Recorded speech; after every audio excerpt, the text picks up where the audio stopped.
Shalom.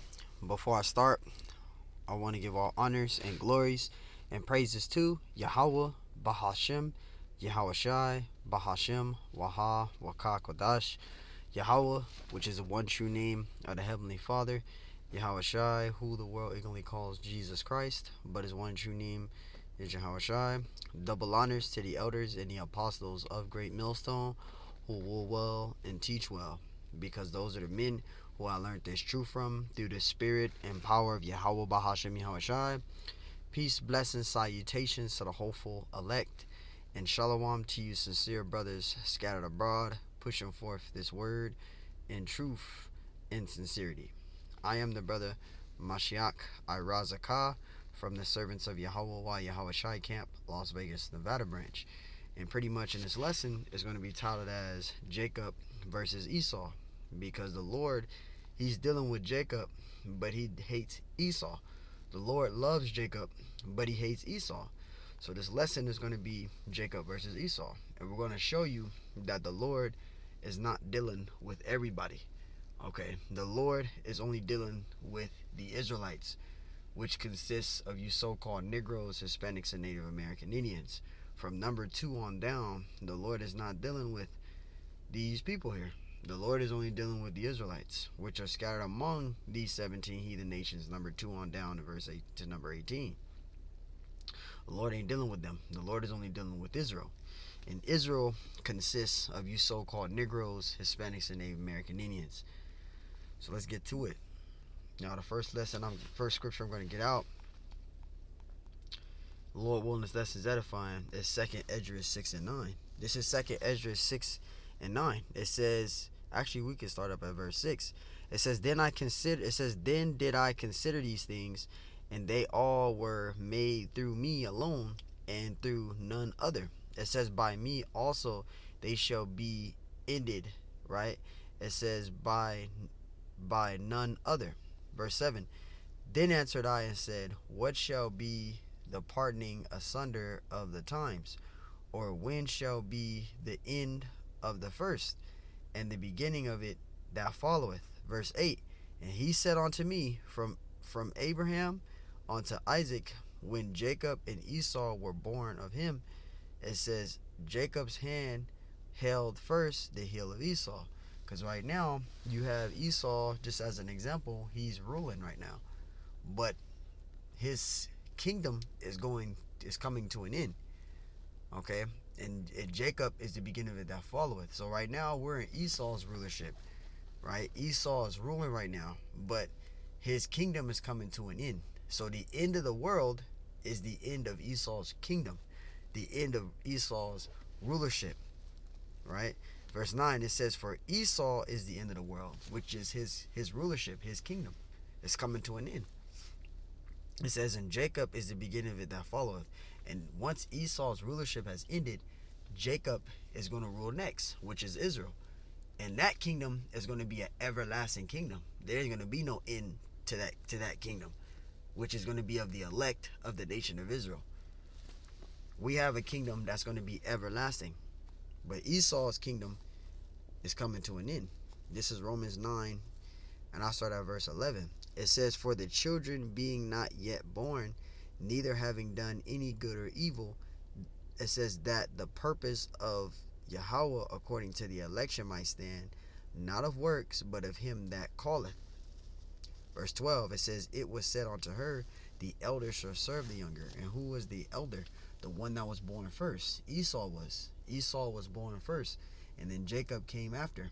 And the Lord predicted and said, whoever is born first shall serve the younger. The younger is Jacob.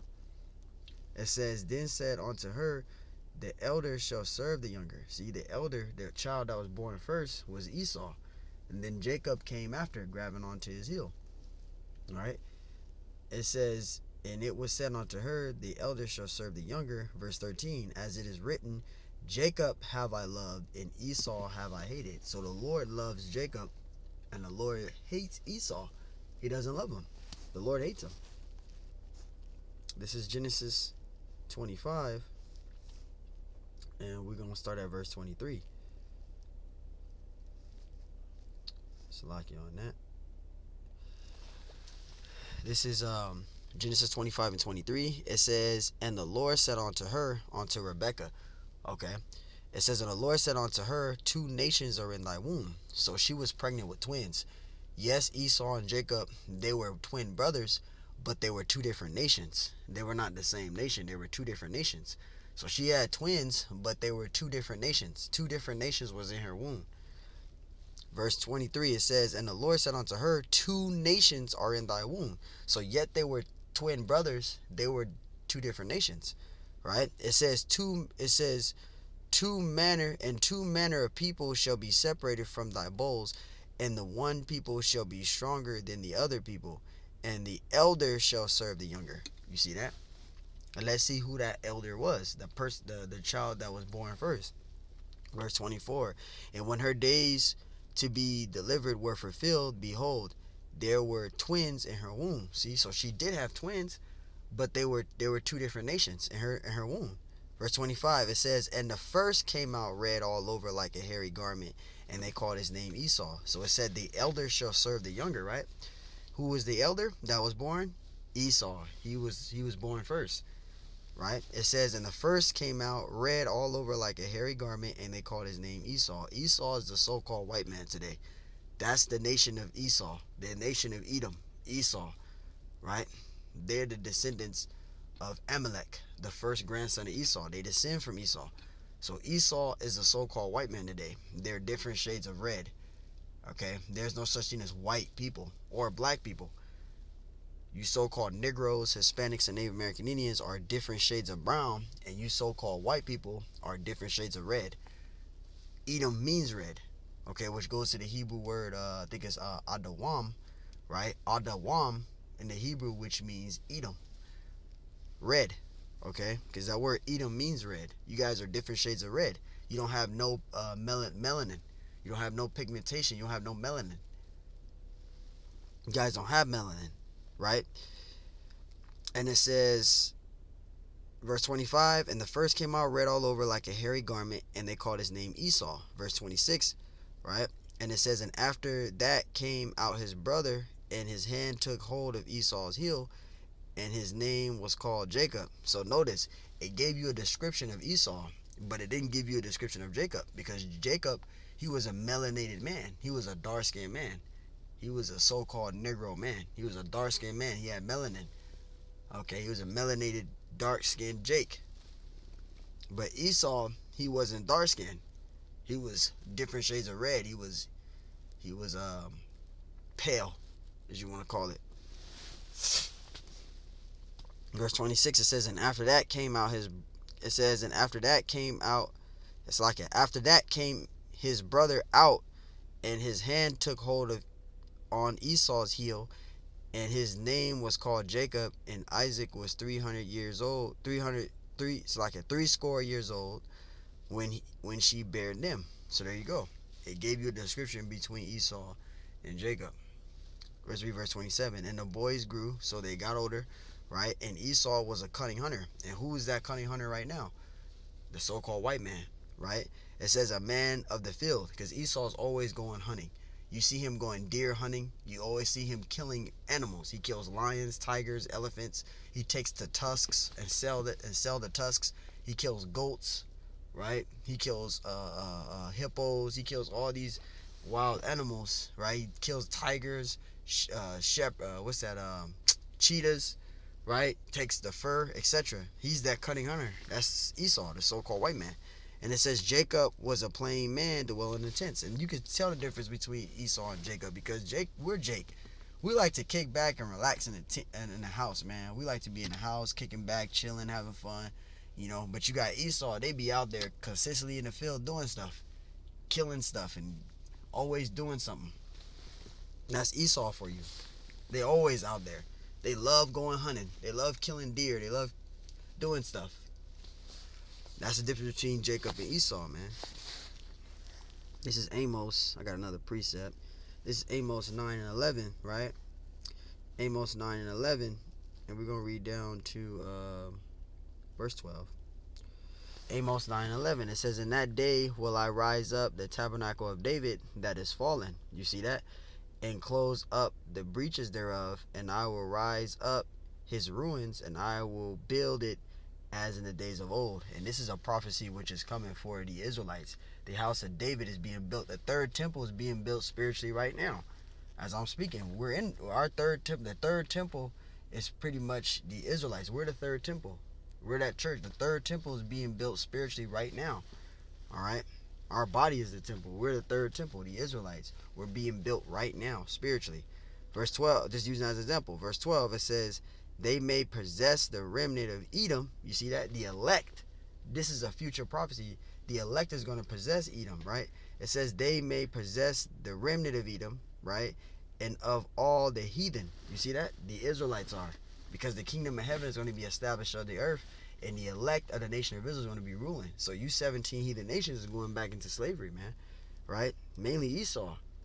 It says, which are called by my name, saith the Lord that doeth this. Because this is a prophecy which the Lord this is a prophecy that's going to be fulfilled, that the Lord has already set up.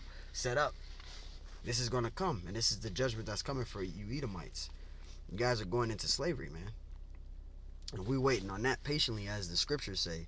This is Ezekiel 25 and verse 14. Ezekiel 25 and verse 14. And it says, and I will lay my vengeance upon Edom. You see? So the Lord is going to do vengeance on you. We ain't doing nothing. We're not going to get no damn angry mob. We're not going to set up no goddamn crazy ass militant organizations to try to take down the White House and try to come up against you. We're not going to do that. You guys got way too much weaponry. This is your kingdom. But guess what? The Lord is going to take vengeance. We're not going to take vengeance. The Lord is going to take vengeance. It says it right here. Verse 14. And I will lay my vengeance upon Edom. See? So the Lord is going to fuck you white people up, man. It says by the hand of my people Israel. Right? You see that? And they shall do in Edom according to mine anger, because the elect is going to have that spiritual power. They're going to tear shit up too. The Lord going to put the spirit upon the elect to tear shit up here too. So the Lord going to take vengeance, and he going to do it through his elect. Right? It says, and they shall do in Edom according to mine anger and according to my fury, and they shall know my vengeance, saith the Lord power. So we're not going to take matters into our hands. The Lord is going to do it, and he's going to put the spirit upon his elect. The Lord's going to give the elect spiritual power, and they're going to do vengeance of the Lord. They're going to tear stuff up here too. You're going to have Yahushua, the angels, the elect. They're going to be all doing the judgment to this whore of the Lord. The Lord is going to do that vengeance. So we don't need to do it. We don't need to do vengeance. The Lord's going to do it, man. And we just read it out of the scriptures. This is Obadiah 1 and 18. Obadiah chapter 1 and verse 18. And the house of Jacob shall be a fire. You see that? And the house of Joseph a flame. And the house of Esau, it says, and the house of Esau for stubble. And they shall kindle in them, devour them, and there shall not be any remaining in the house of Esau, for the Lord hath spoken. The Lord is about to do away with you Edomites. Y'all not going to exist anymore. The Lord's going to completely destroy y'all, man. Ain't going to be no house of Esau. They're going to be stubble, man. They're going to be stubble. Let's get that Ezekiel 35 out. This is Ezekiel 35 and verse 5. Ezekiel 35 and 5. And it says, because thou hast had a perpetual hatred, right? It has shed the blood of the children of Israel by the force of the sword in the time of their calamity. And you Edomites did do that.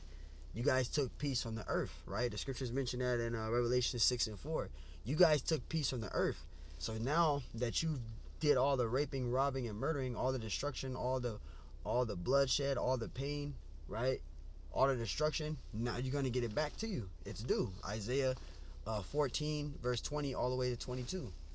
You have to suffer the afflictions of what your forefathers have done, and this is what the Lord is doing unto you. You're going to have a calamity.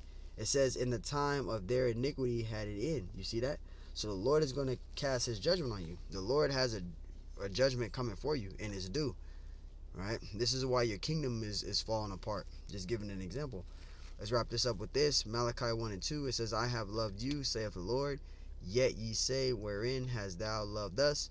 Was not Esau Jacob's brother, saith the Lord of power? Yet I love Jacob. See? So the Lord loves Israel. Alright? The Lord loves Jacob. You Israelites. You so-called Negroes, Hispanics, Native American Indians. The Lord loves us, man. Right? The Lord loves us. But let's see how you feel about Esau. Verse 3. And I hated Esau. You see that? And laid his mountains and his heritage waste for the dragon of the wilderness. So the Lord hates you. The Lord doesn't love you, Edomites. He hates you. He wants you destroyed. Alright? He wants you destroyed. So hey, Lord willing, this lesson is edifying. Just want to do a quick hit. I want to give all honors and glories and praises to Yahweh, Bahashim Yahushai, Bahashem Mahawa Kakwadash, and double honors to my elders and the apostles of Great Millstone who will well and teach well, because those are the men who I learned this truth from through the spirit and power of Yahweh Bashim Shai.